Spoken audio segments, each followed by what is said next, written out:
Yang pertama, sebut hadis, bahkan ini hadis sangat kuat riwayat Bukhari dan Muslim. La nikaha illa biwaliyin wa syahidai adilin. Tidak sah nikah kecuali ada wali dan 2 orang saksi yang adil. Pendapat kuat dalam mazhab Imam Syafi'i, kata-kata adil itu kembali kepada 2 kata ganti yang ada di belakangnya, yaitu kepada wali dan saksi. Atas pendapat ini maka wali wajib adil. Apabila tidak adil wali, maka tidak sah nikah. Cuma di dalam pendapat yang kuat juga, untuk wali khusus boleh ditaubatkan hal sudah adil. Saya pemabok, saya tak salah, itu ditaubatkan pada waktu itu.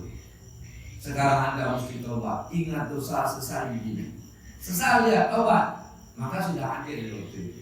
Itu khusus wali, jadi untuk wali tidak terlalu ribut. Untuk saksi, kalau dia mengerjakan dosa besar, dia harus taubat setahun sudah pasca taubat. Pernah tinggal sholat subuh, yaitu tanggal 1 bulan Agustus 2018. Dari waktu itu sampai detik ini nggak tinggal sholat. Itu baru taubatnya saksi. Jadi untuk jadi saksi sulit sekali. Walau kita nggak wajib periksa ke rumahnya, secara zahir dia orang sholat, secara zahir dia orang patuh, selesai.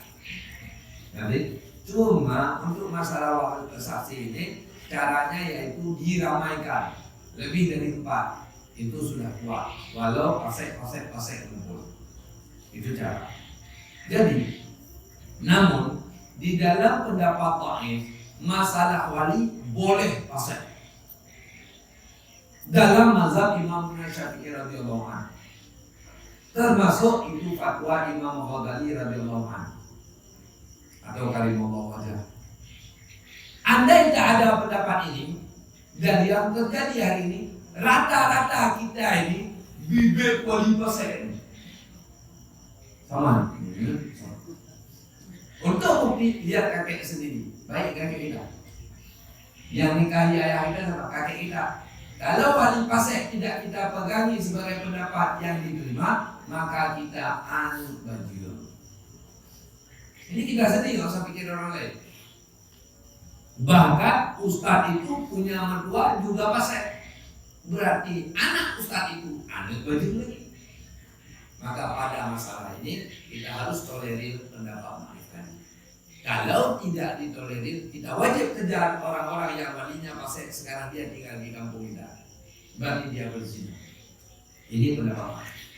Tapi pendapat ini menjadi kebutuhan hari ini. Nah itu begitu. Kemudian perwalian boleh berwakilah kepada suatu hal yang mungkin kita lakukan. Bukan maknanya dia punya kendala seperti itu. Wali mesti cowok. Wali mesti cowok dan adil. Kekurangannya nih adil, maka diwakilkan sah.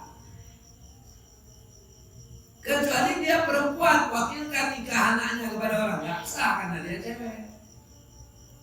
Jadi sebagian orang bilang nggak boleh mewalikan kepada orang lain sesuatu yang tak mungkin dia kerjakan, karena tak mungkinlah diwakilkan. Saya kena ceramah, saya nggak bisa datang, maka saya wakilkan. Itu maknanya karena saya alhamdulillah mampu ceramah tapi tak bisa datang. Jadi keodoran pada perwalian tersebut supaya kuat, baiknya diwakilkan kepada KUA. Karena KUA apabila tak ada wali sah jadi wali, namanya hakim. Jadi kuat. Jadi kalau wakilkan kepada orang lain bisa lemah lagi nanti. Nah ini atas pendapat kuat. Beliau kita wakilkan dan beliau bertindak sebagai hakim. Dalam menikahkan itu sudah optimal sah. Cuma sekali lagi sekarang masalah apa ciri orang adil?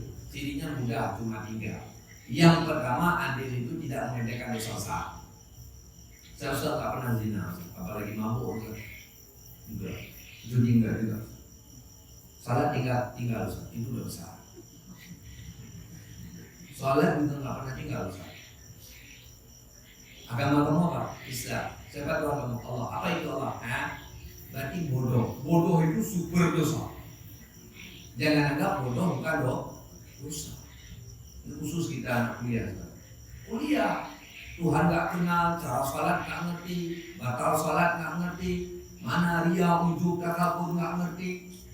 Itu adalah kebodohan. Kebodohan itu super maksiat.